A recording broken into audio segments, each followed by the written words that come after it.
today be a good day for that? And today would be a reasonable day for you to go ahead and to do that. I've got honey in the box here, and I'm going to add one more full frame of honey just to make sure that they've got enough honey already in the box instead of putting a feeder on them. These are off of my hives from last year, so I know I'm not transmitting disease from one place to another because I'm pretty confident about these. So we're going to set this over here where we can get to it. I recommend that you go ahead and have everything ready to go. So have your feeding ready, have your the next box, the lids, everything where you can get them and move them pretty quickly. And then otherwise it just takes a couple of minutes per hive. And if anybody wanted to time it, we're going to start right now. First thing I'm going to do is going to make sure I have my tool ready for it. And I only use this one when I'm actually doing it because it really allows me to get down and get the cans really easily. So I'm going to start the can here, but they've already started putting a lot of wax on these cans. And I'm going to give it just a thump. That's going to send the not only the bees down, but apparently it sent the queen down too. Oh, no. So I'm going to reach in here, grab her, shake her a little bit. Not much because you don't want to really injure her. But there she is. And she's nice and fat, and she's... Does she have attendant bees with her? She does not. Okay. Because they went from a package that had attending bees, and then... And you have sugar, so you take the cork out of this end? Well, I'm actually going to take the cork out. I'm not going to take the cork out at all. I'm going to take the screen off and release her directly. Oh. That one's not colored marked. Now, and this one isn't colored marked. The ones that we're handing out today have a green dot for this year's 214. But these are from a 2-pound package that came in on Tuesday night.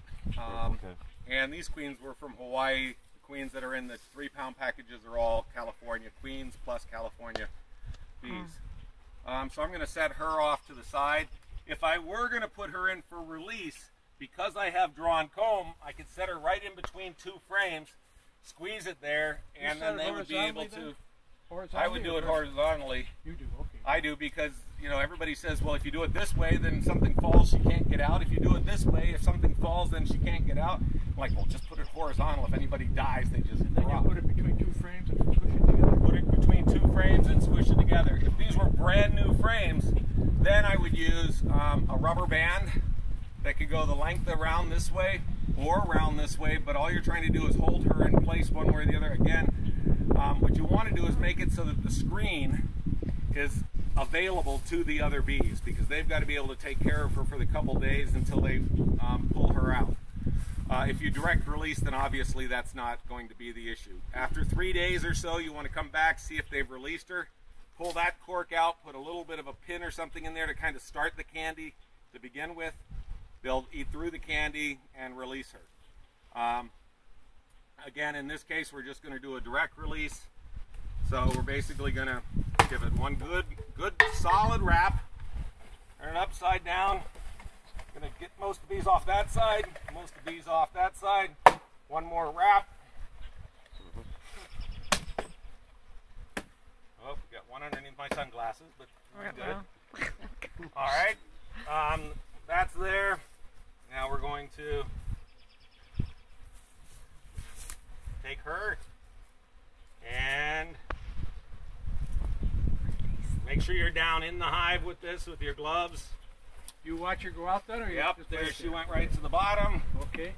I'm going to add another frame of honey, and I like to go with 10 frames in a brood box.